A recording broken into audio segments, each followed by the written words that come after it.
everybody, and welcome to another great episode of My EdTech Life. I am excited to be here with you all on this beautiful, beautiful Saturday morning, or it may be evening, or it may be well into Sunday, depending of wherever you are in the world. I hope you guys are having a wonderful start to your day or closing to your day. And before we get started today, as always, I want to thank each and every single one of you for all your listens, your shares, your follows, all the support and comments. Thank you so much for, again, making my EdTech Life part of your learning journey. As you know, our mission is to connect educators and creators one show at a time. And I am excited to be here with you this morning because we've got an amazing guest who has just a long list of accomplishments, who has done so much in the education landscape, whether it's on Twitter, whether it's on Facebook groups, even in their district. Him and his wife are just amazing. And so I'm really excited to just dive in and to get to know our guest, Adam Juarez, a little bit more. And of course, having him share his experience with you all. So I'm really excited to be here. Adam, how are you doing this morning? Oh, great, man! I'm glad to be here, man. Been seeing all the posts of the show everywhere, and I'm like, man, I got to get on that show, man. This show's blowing up. Yes, no, thank you, Adam. I really appreciate it. It's amazing. Like, I know we've talked several months ago, or almost even over a year ago, but just the ties that we have to the Rio Grande Valley, obviously, me being from here, but it was just like, wow, it's a small world after all. Yeah, And so that was very interesting. So I'm just really excited to be here and chat with you. And of course, we've already got Amanda here joining us. Thank you so much, Amanda Macias. We've got my boy, Steve Martinez. Thank you Steve. so much for joining this morning. You guys are great people. And any comments you have, any questions, please feel free to put them into the chat and we'll definitely try and get those answered for you. So, Adam, let's go ahead and dive in. Adam, for our audience members who are listening who may not be aware of your work yet, or maybe don't follow you yet on all socials and see the amazing stuff that you're doing, can you give us a little brief introduction and your context in education before we dive into that superhero origin story? Yeah, again, this is probably I'll say my 18th year now in education. The first 17 years, though, I spent in the same school district, Cutler Rossi Joint Unified School District out here in rural Central California. I always, when I'm outside of the region, I always have to explain, yes, I'm from California, but not the California you see on TV. It's not LA or the Bay. This is this is pretty much like it's all rural. It's all farms. It's not what you see on TV. Um, I spent 17 years there. The first 10 years, I was the U.S. and World History teacher for middle school and high school. And the last 7 years of my tenure there, I was the tech integration coach for grades 6 through 12. It's a very unique community that I served. Again, I very near to my heart. About 95% of students were the children of Mexican migrant farm workers. Only about 4.5% of the students were Filipino, and I could probably count all the white kids I ever taught on one hand. Um, we're not a very diverse area, but it's a little enclave right here in California, and a very unique community that's near and dear to my heart, and it grew on me. I actually, when I got hired there, I thought I'd go out there, and I had heard of the town. I'll go out there get some experience, and then lo and behold, 17 years later, it took a lot for me to leave. So in the last year, I've been on a journey of I tried my hand at freelance consulting, and with some hit and misses and some successes. It's been a little frustrating, but I'm now transitioning into a new role, a little bit more stable. Excellent. Oh, well, thank you so much for sharing that. And obviously, just getting to know where you're from as far as where you were working. Like you said, it's not the California or the LA that a lot of people are used to seeing, but being out there and just the fact that you're working also with migrant farm workers. And of course, being here from in my geographic area in South Texas, I know a lot of families, and even growing up, even family members of mine traveling to different states, and of course, following the work wherever it was, and going into schooling over there. And I know that that could be very daunting for them, especially being somewhere different, some were new every so many months as they follow the work. So thank you so much for your service also to that community, because it's definitely so important to be able to reach out to them. So that's awesome. And Steve also here mentioning in the chat, Central California also as well, great people out this way. So thank you, Steve, for joining. All right, so Adam, I know like you've done so much, and I know you covered so little just in that brief introduction, just because I just wanted to get our audience members to kind of get primed up and ready. But my favorite segment of the show is this first part, which is that superhero origin story. And you mentioned being in education almost 2 decades, and so as every hero, we know that they have that origin story where they first started. And I wanted to ask if education was what you planned to go into, or was it something that came in later in life that you fell into and just absolutely just grew and fell in love with? I would. The short answer is no. I honestly had no idea what I wanted to do with my life. I just had a million and one different ideas, a lot of delusions of grandeur. So we'll have to take it back to my childhood. I was born in this Orange County, California. I live 2 miles from the beach in San Juan Capistrano. It's still my favorite place on earth to visit. So we got family down there. Best weather in the world, if you ask me. And my dad was the equipment manager at Saddleback Junior College down there. And in 1983, I was 2 years old, and he got a call. Hey, for a better job to work at Fresno State, which is about 4.5 hour drive north from Orange County, and a completely totally different culture and lifestyle and weather than South Orange County in Southern California. So we, in the middle of August, we packed up the Ryder truck and we moved up to Fresno, and 110 degrees, and it was totally different from what we were used to. And so my dad got the job. It was a huge promotion for him, and he couldn't say no to it. Just uprooted his family, and something we had to do and deal with. And you know, um, we uh, we moved up there, and I pretty much spent my whole childhood in the locker room at Fresno State with all the athletes. And so I grew up. I was going to be a wide receiver. My first favorite player at Fresno State that I looked up to, number one, his name was Larry Willis. He was a record setter, wide receiver. And then he graduated, and I was a little sad. But then the guy who hired my dad, Coach Sweeney, recruited another guy named Stephen Baker to come up there and replace Larry Willis. And Stephen Baker, they call him Stephen Baker, the touchdown maker. He actually caught what was the game-winning touchdown in the Super Bowl. Um, the first year the Bills lost it, he played for the Giants.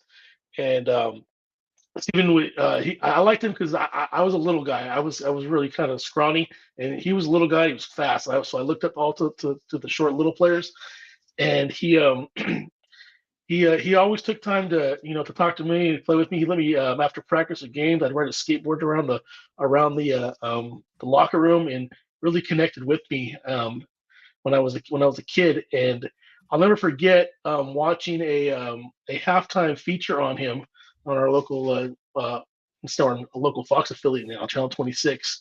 And they asked him about what he likes, what he wants to do with his future after football. And he said something to the effect that he always wanted to do something with kids. And I'm like 5, 6 years old watching that, and that just resonated with me. And I'm like, here's my hero, Stephen Baker. He wants to work with kids. Hey, maybe that's something I can do. And I just would replay that, growing up in my head, and kind of pushed me in that direction. I kind of felt naturally like a connection toward working with kids. I played soccer my whole life. As much as I love playing football, I wanted to play football. I couldn't because I have I have scoliosis in my back and a few other issues. So football was not going to work. So I played the other football, and I was a lot better at it. And growing up in off season, I'd volunteer to coach youth teams and stuff, and do clinics, and really enjoyed myself. Actually, my first job ever was working at a summer camp for kids. I was like 15, and they gave me a whole class of first graders and kindergartners, and it was natural to me. But I still didn't know what I wanted to do. I still had delusions. I was going to go play in the World Cup and stuff, play pro soccer. It would have been easier to do nowadays with the way that the game has expanded in this country. But when I was growing up, weren't too many opportunities for that. But I still had that delusion, and I got into high school, and junior senior year, trying to figure out, well, what's next.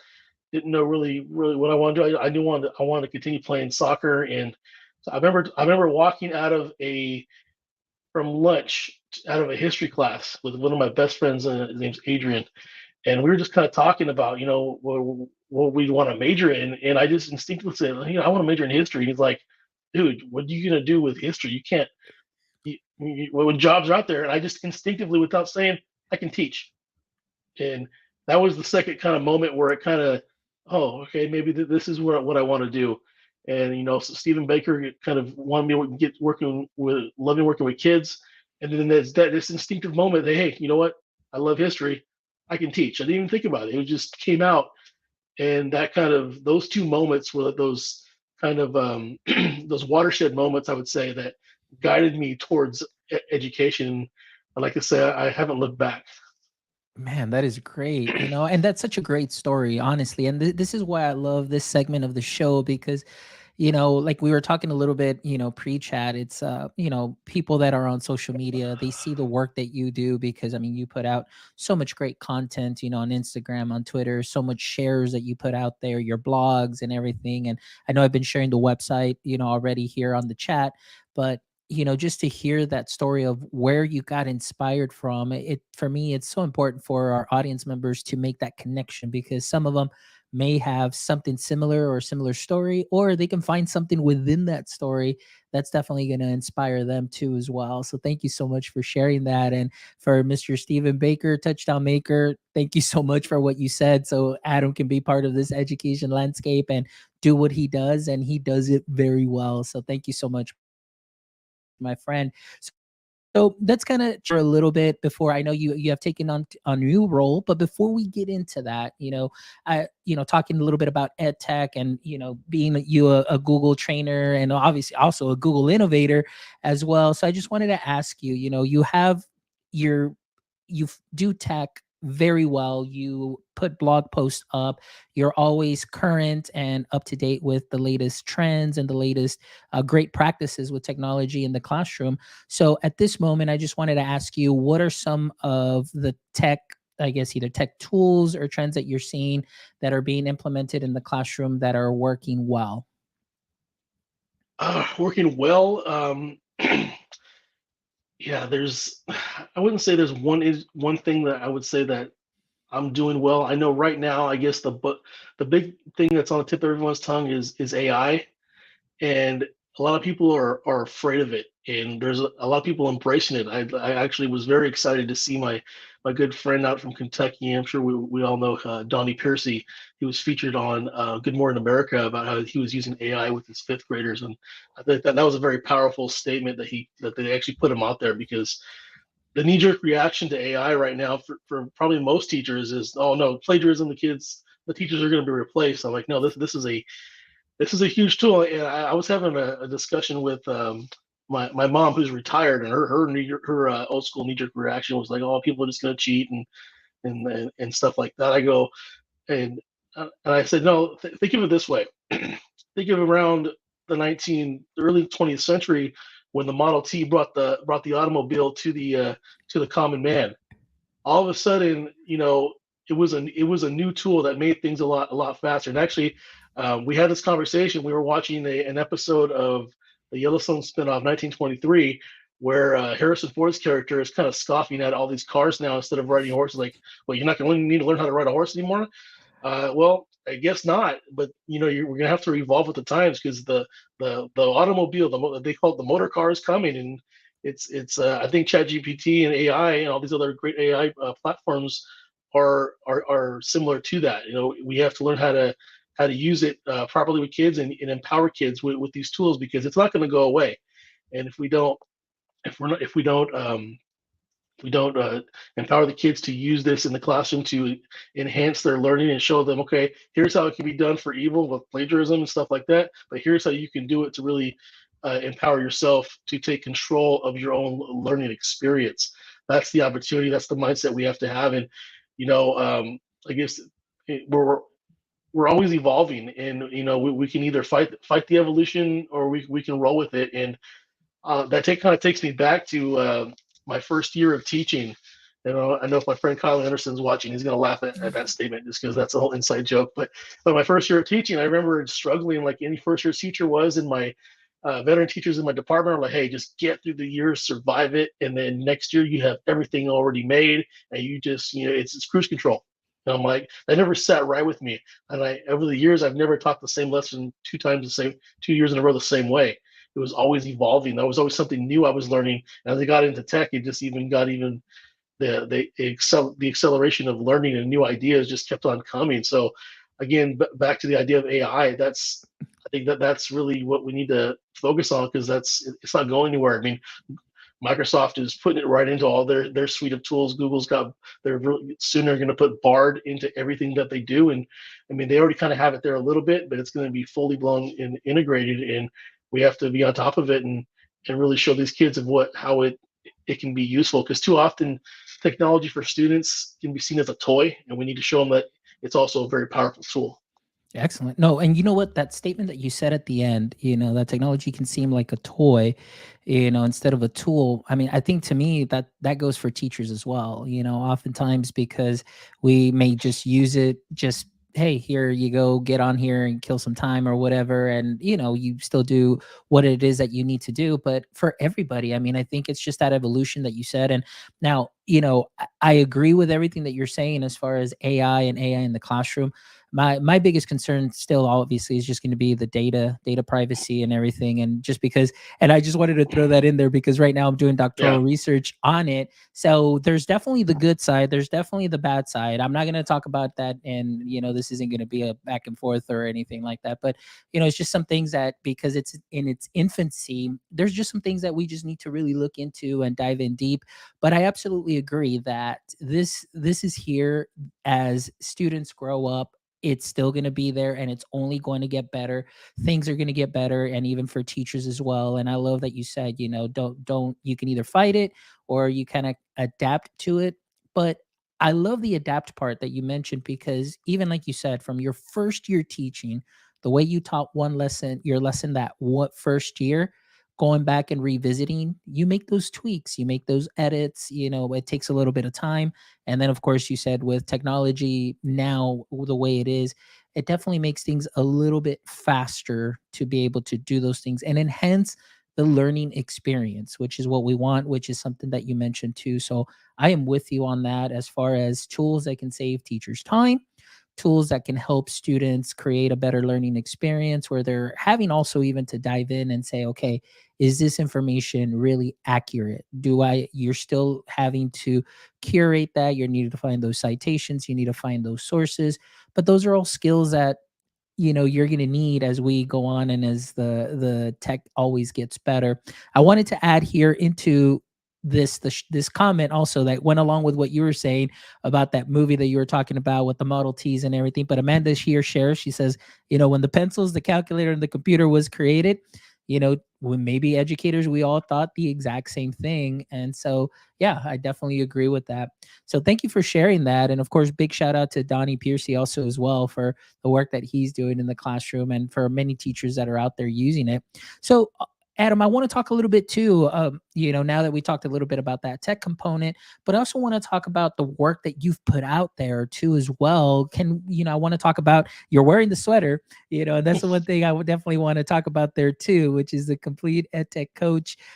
So let's talk a little bit about that book and what the inspiration was and who it's geared for. Yeah, so this our book that my wife and I co-authored, The Complete EdTech Coach: An Organic Approach to Supporting Digital Learning.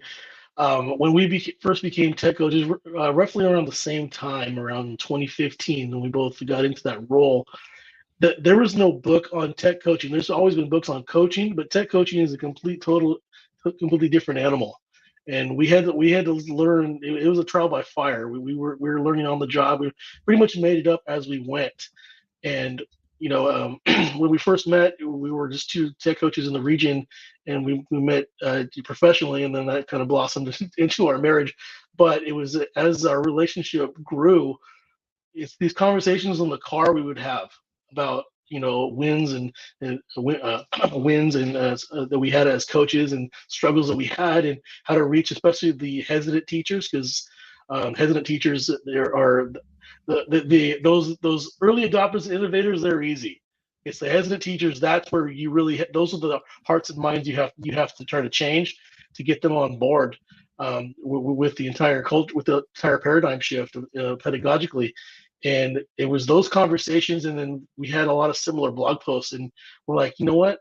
We have all these stories in our head already written out. Also now in our blogs, we have a book here. Like we need to write the book that we wish we had when we began our tech coaching journey, and that's pretty much what it was. And we reached out to Dave Burgess Publishing, and he told us to go for it, and we ran with it. And it was a really it was a blast to write this book and tell a lot of our personal stories. And we have different sections on the mechanics of the job, our pedagogical and philosophical ideas, and so on and so forth. And I really got to bring it. We talk about something, the work-life fusion. A lot of people say the work-life balance, but we see our job, and it's easier said than done, as a calling to service.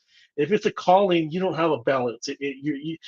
The educator in me doesn't end when I walk in the house. When I walk in on the campus, the human, the dad, the father, the husband doesn't end either.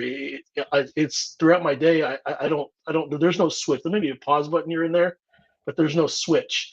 And we talk about that fusion and how it's okay being at home thinking about work. We can't help it. It's okay. We've all done it. We've been on Amazon at school and things like that. So we're always our 100% true self, no matter what. And that kind of mantra helps us, be at our best at all times. Excellent. And you know what I love is you said that it was kind of that trial by fire and you're bringing your experiences. And that's what I love. A lot, oftentimes you'll get a lot of books out there that seem like just really straight formulaic and things of that sort. And I'm not saying that they're not great books, but I think that when you really see the author's, purpose and them in the book, like you really, get to see their insights, their lenses, and that really helps us as educators when we consume that content. We're reading the book, we're learning, and we're like, oh wow, they've gone through that too, or yes, that's a great tip because of what they've gone through, and they see that, hey, you know what, the issues that may be going on here in this district, it could be thousands of miles away and you're over there in California. Hey, they're it's the same thing over there, it's the same thing over here, and so on. So I really love that you're putting that in the book. And so I wanted to talk to you a little bit just more about that experience, because I know you talked about, the early adopters, you talked about some of those teachers that are just maybe a little bit more hesitant with tech. So how would what is maybe some advice for any digital coaches that are out there that are maybe new to this role, or teachers that are aspiring digital coaches, when they run into teachers that may be just a little bit more hesitant on tech? What would be some advice that you can give them so they can go ahead and possibly use as they transition into these roles, or just currently work with teachers that are a little hesitant? Well, one of our taglines in the book is that if you plan with the four C's in mind, the tech will take care of itself. And we truly, really believe in that statement, because we don't take the your traditional tech frameworks like SAMR, T3, TPAC, etc. We believe those are great reflection tools for teachers on their own. But when I'm coaching a teacher, I want to plan with the four C's, because what the four C's does, it puts the focus on the student moves. And the way that the system that my wife and I have developed, we focus on the individual teacher's unique experience. And before we even get into the planning, we're like, all right, how long have you teaching? What have you taught? What skills do you have? What curriculum are you familiar with? We're going to honor their experience, because a lot of times the fancy tech coach shows up with all these fancy tech skills, and teachers, a lot of times, especially your more hesitant ones, tend to feel more very alienated. They feel intimidated that we have this skill set that seems so far out there compared to what they have, and then they feel, for lack of a better term, they feel like, man, am I obsolete now? So we want to break down that barrier. Say, hey, I said I'm going to rely on your experience, your content knowledge. Your students. I'm just here to help facilitate a brainstorming session, and we go through each of the four C's: communication, collaboration, creativity, and critical thinking. And we usually start with creativity. And how are your students going to engage in each C in pursuit of a learning goal? And it's through those conversations is where usually they're the ones who come up with the tech. And sometimes I'll only inject any kind of tech recommendation where it naturally fits. Or if I see that they're stuck, I go, hey, have you heard of this? Maybe try this. And that leads to a conversation. And it doesn't feel like I'm forcing tech down their throat, because too often, a tech coach will walk in, like, just do a PDF for school. Here, learn how to do flip, and then there's no implementation. Here we're going to use their unique context, and find where the tech fits in organically. Again, the whole idea of our book is the organic approach, and we believe that and by doing it this way, it's going to be organic. It's not forced. It's more natural. Excellent. I love that you shared that. And Steve also here, he's joining us on LinkedIn. Thank you, Steve. Says customizing to the teacher, like for students, works great. Love this. And as you were talking about that and you were mentioning it, I was like, wow, it's the exact same thing that a teacher, how they would approach that student. It's the same thing for the teachers as well. And I love that you mentioned that because, as teachers, we still have to see ourselves as students many times. And I love that you mentioned too that sometimes the intimidation factor that may come in when somebody that's maybe just and I'm just saying more experienced in the tech component, but I love the fact that you would embrace the knowledge that the teachers have first, and like you mentioned, I'm relying on their knowledge and what they have, and then all you're doing is just helping facilitate and add that additional layer to create either that student engagement or that wonderful learning experience. So I love what Steve says here too. Also, more than just how to use the tool. Absolutely. So thank you so much, Adam, for sharing that, because I know that, digital coaches, tech coaches or there may be a different variety of titles that are out there, but these are the people that go in and help teachers. But I think that advice is wonderful. So I definitely recommend that you check out the website, look out for this book on Amazon too as well, because it is a great read and it does have some amazing tips for anybody in our roles to be able to help and adapt that what you see there for that current teacher that you may be working with. So some great tips there. All right. So I also wanted to talk a little bit about ISTE. I know in your bio, I was reading, that you have been recognized also, as an ISTE featured voice, recently, like last year, but I know that you're heavily involved also. Can you discuss just the involvement of ISTE and how its impact or the impact that it has made also on your career? Yeah, ISTE's been great. I mean, I went to my first ISTE in San Antonio in 2017 and haven't missed one since. And I've been fortunate. My first ISTE, I got to present like 4 or 5 times, and that was a huge just shot in the arm of confidence for me, because like ISTE's the entire world. I mean, I had kind of made my name for myself here locally and done regional conferences and Q out here in California, and then when ISTE said, "Hey, we want you to come present," I'm like, this is huge.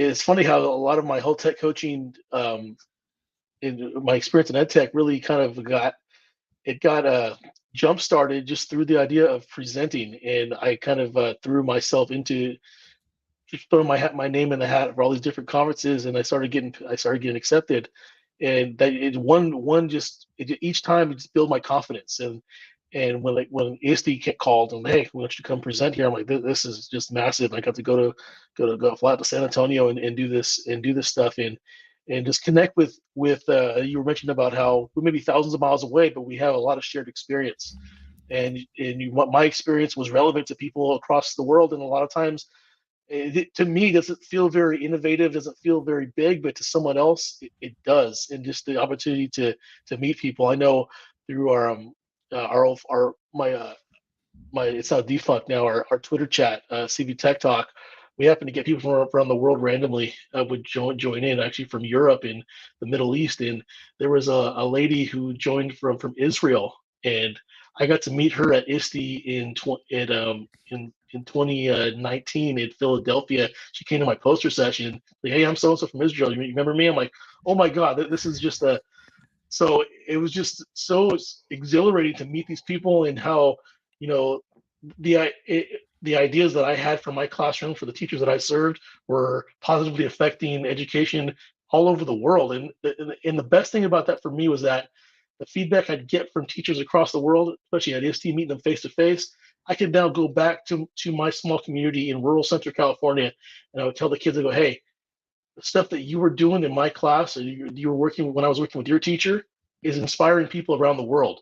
And these kids who are living on a little small bubble here in rural Central California didn't have a lot of huge concept of the world as a whole, and saying that their work that we were doing is inspiring people on the other side of the world.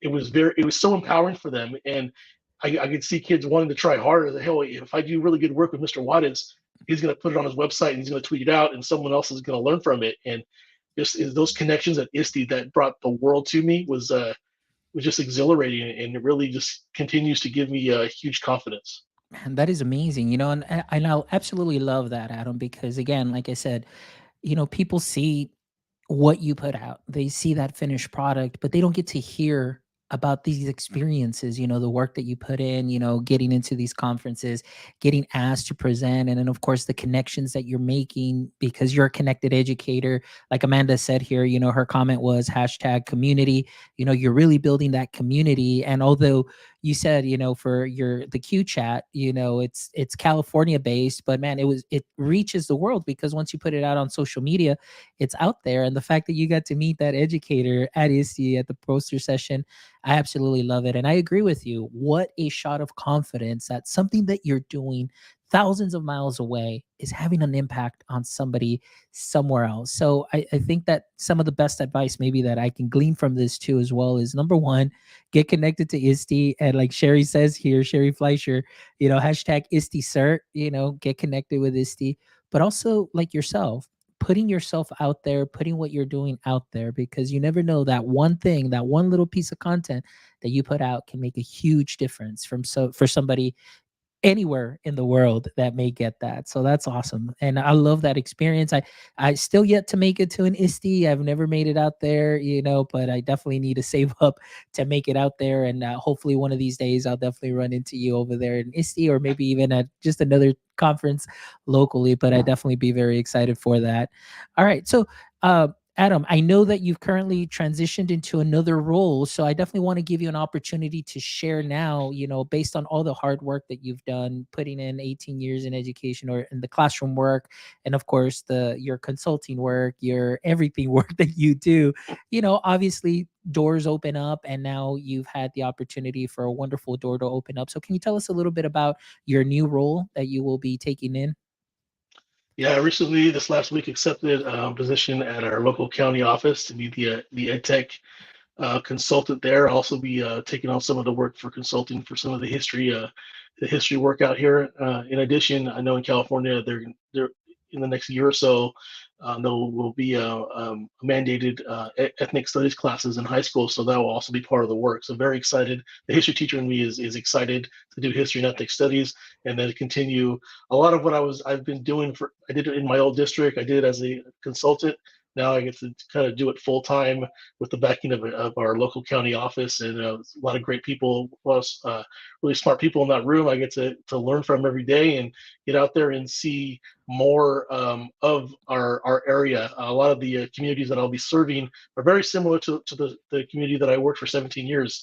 So I get to bring that experience and expand my reach in our region, and really excited to get started. Man, that is wonderful, Adam. I couldn't think of a better person. I mean, definitely with the knowledge that you have, the work that you've put in, and of course, knowing your region, who it is that you're going to be serving, I'm pretty sure that you're definitely excited about that. And congratulations from myself. And of course, here we've got Amanda here also. Congratulations on that. So thank you so much. All right. So before we kind of wrap up our conversation, Adam, I kind of wanted to ask one last question before we get into, well, not one last because there's three left after this, but before that closing segment, I wanted to ask what would be some advice that you would give some educators that are maybe, again, I know you mentioned a little bit as far as digital coaches working with those teachers, but what should teachers always keep in mind or key considerations for best practices when introducing tech or using tech themselves? One of the things we always like to talk about is if a technology is not enhancing the learning, then really there's no real point to it. If it's not doing better than paper and pencil, then there's no need to force it. Um, My wife and I always we always say in our book is if you we lead with learning, never with tech. That kind of encapsulates that whole idea is that if the tech's not helping, then there's no real point to it. Don't feel pressured to use technology just because. My friend, a good friend of mine, Joe Marquez, says that technology is it's a great accelerator of learning, but it can also accelerate bad pedagogy as well. So again, if you really lead with that learning, then you're gonna kind of trend more towards that more innovative and pedagogy than again just doing digital worksheets all day. You're not doing much different. So again, lead with learning, never with tech is probably the best way that I can summarize that. Oh, that is wonderful. That's going to be the soundbite. The first soundbite I release for this podcast, amongst the many that I'm going to take out, but this one was definitely straight fire. I love it. Thank you so much for that piece of advice, Adam. All right. So now we're going to go ahead and we're in the closing segment of our show where I finally get to ask my guests my favorite three questions. And I know that this is a huge favorite for my friend Josh Tovar, who's out there. And I know he's watching or listening, or he'll probably catch this on the replay while he's working out. So big shout out to Josh Tovar. So, all right.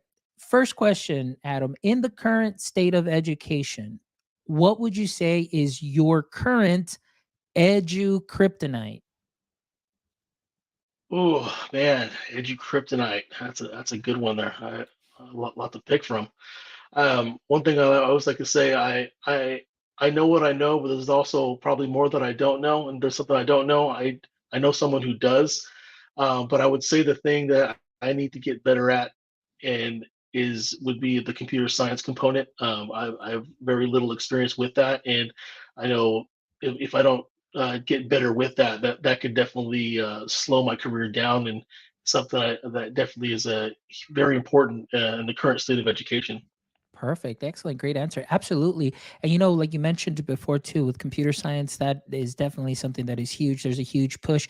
And just to mention here in Texas, our Texas our TEKS, all right, so our standards, they're going to go ahead and change, and they're going to include more of that computer science element, more of that computational critical thinking elements, all embedded into our technology TEKS. So I know that it's definitely something that's going to be big. So I agree with you. And I'm in the same boat too, as well. Always trying to either reach out or follow people that are already in that world and trying to learn from them. So excellent. Thank you so much for sharing. Now, next question. If you could have a billboard with anything on it, what would it be and why? Wow, anything on it? That's a great question. A billboard with anything on it. I would have to probably say, I would probably have to say that quote that I said a few minutes ago: "Lead with learning, never with tech." I think there's too much of people in the world that when they look at people who are outside of education, they see technology and education as two separate things instead of being complementary to each other. And definitely, I would want that out there because then that could lead to conversations. Say, hey, no, these are they're two sides of they're different sides of the same coin. And I think that there was actually a huge and it didn't get publicized too much, but I think it's going to be huge going forward, was the merger between ASCD and ISTE. So you have ASCD, which is the curriculum, and then you have ISTE, the technology. There's a merger there. So it's showing that, hey, curriculum and technology, they're two sides of the same coin, and definitely people need to understand. I feel people in government and parents who are in education need to know that these are not two separate things. They're not mutually exclusive. They scratch each other's backs and they enhance each other. Excellent. That is a great answer. And I love it. And like I said, right now, I was like, okay, that's the second soundbite right there, too, as well, because it's true. And oftentimes, I think that maybe districts could do a better job at maybe, like you said, understanding that the tech and the curriculum do go together, and start embedding some of that technology as you're building your curriculum. And of course, because it's that learning component, you're enhancing, working with the 4 C's and so on. So yeah, you're absolutely right. Great answer. I love it. great soundbite too, for sure. All right. And the last question, Adam, let's say, okay, we talked a little bit about podcasting, and I know, you guys had you and your wife had, something going on too, as well, as far as podcasting. But of course, things happened. The world changed, after COVID. And then, of course, you guys get very busy. So, but let's just pretend that this is your podcast today. All right. This is the Adam Juarez Tech Coach podcast, and I am your guest. What would be one question you might want to ask me? That's a great question because we've been toying around with the idea of bringing back our old podcast and kind of focusing on the one of the sessions. Actually, my wife and I will be co-presenting at Q next week, which is one of our. We've done it at ISTE for years now. It's called Foresee the Future, where we run teachers through our method of foresees brainstorming and lesson design. Because once you go through that whole brainstorming, you can plug in those ideas into any district mandated lesson plan template. So that we wanted to kind of repurpose our old podcast where we'll bring a teacher on and run them through our Four C's brainstorming session. So again, as I alluded to earlier, we we would have asked, well, what's your experience or what have you taught? We want to lean on your content knowledge, your knowledge of your students, and then jump into the four C's and how each kid, your students will engage in each of the four C's in pursuit of your chosen learning target. So just kind of that would be the series of questions we would be running through in the new version of our podcast. Perfect. That's awesome, dude. I love that. And for me, that is so important, just the four C's.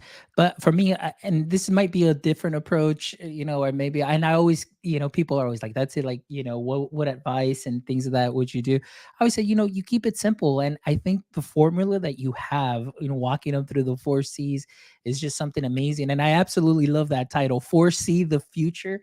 That's just gold right there. That's why right now, when you said that, you probably saw me kind of like smile and be like, yes, that's a hit. So I absolutely love that, and the collaborative aspect. But yeah, coming on the podcast, hearing from teachers and just to see and hear how they're doing things, that's something that is amazing. So awesome stuff, man.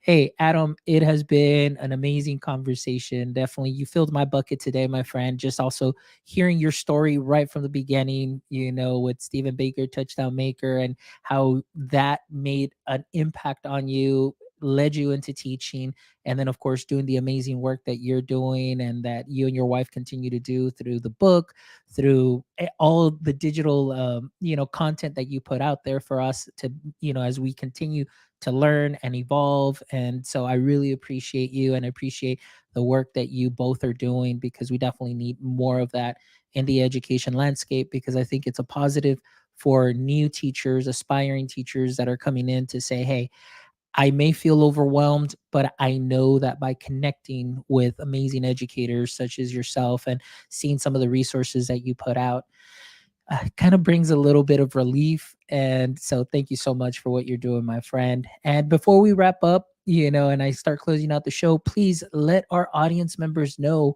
how they can contact you or where it is that they can follow you in case they want to go ahead and get more familiar with your work or contact you directly. I always say I'm very easy to find. I'm not hiding it at all, but you can find me on all the socials. I am at Tech Coach Juarez on all the socials. My email is ajuarez at techcoachjuarez.com. One of my taglines when I finish every session is that, and I borrowed this from friend and mentor John Carippo, who actually was a college football teammate of Stephen Baker, the touchdown maker.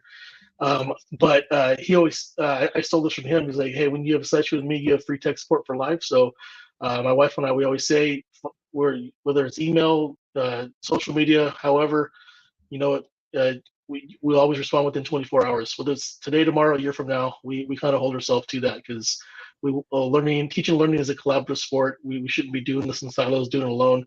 We're here to help us support you the same way people have done the same for us. So hey, just reach out. I'm easy to find. Just honestly, just Google me. You're gonna find about a dozen different ways to get a hold of me, and I'm active on everything. So easy to find. Perfect. And of course, all of that will be in the show notes as well. So that way if you can contact. But thank you, Adam. I really love what you said. You've got tech support for life. That's something that's very important. And for all our audience members that are listening you're looking to connect with amazing educators, I mean, listen to what Adam is saying. Free tech support for life. If you have a question, a comment, maybe just asking like, hey, maybe can you share a strategy or something? And like Adam said earlier too, if he may not be able to help, I'm sure that he can connect you with somebody that can give you that answer too as well, because we are a community. And I love also what you said, man, Adam, you've got so many great sound bites here. Like you said, education, it's a team sport. And that's the first time I hear that. And that is something right now that I'm like, wow, never saw it that way. But thank you so much. I appreciate it, Adam. Thank you, thank you, thank you. And for all our audience members that are out there, thank you, Steve Martinez, for joining us. Thank you, Amanda Macias, for joining us right now live. Sherry Fleischer, thank you so much for joining us as well. And for all of you that are going to be catching this on the replay, whether it's on YouTube or your favorite podcast player, please make sure you give us a thumbs up. Please make sure you subscribe. Please make sure that you share. That'll help all the algorithms send this out to whomever it is, and get us out there. So thank you so much for all of your support. As always, remember, our mission is to connect educators and creators one show at a time. So thank you so much. Please make sure you visit our website at myedtech.life, myedtech.life, where you can check out this amazing episode and the other 182 amazing episodes with great educators, great creators, where you can listen, maybe take some of those knowledge nuggets, sprinkle them on to what you are already doing great to enhance that learning experience. So again, thank you so much as always. And my friends, until next time, don't forget, stay techie.